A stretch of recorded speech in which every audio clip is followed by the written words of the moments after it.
की येणाऱ्या निवडणुकीमध्ये आपण काय ठरवायचं ठरवलेलं आहात मी ते काही जास्त बोलत नाही, कारण कोण नाही आचारसंहिता असल्यामुळे बोलत नाही.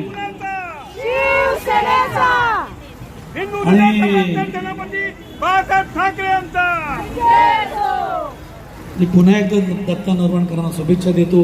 माझ्या सगळ्या वरळीच्या जेवढे पदाधिकारी आहेत कार्यकर्त्यांना शुभेच्छा देतो आणि आपल्या सगळ्यांना शुभेच्छा देतो. आणि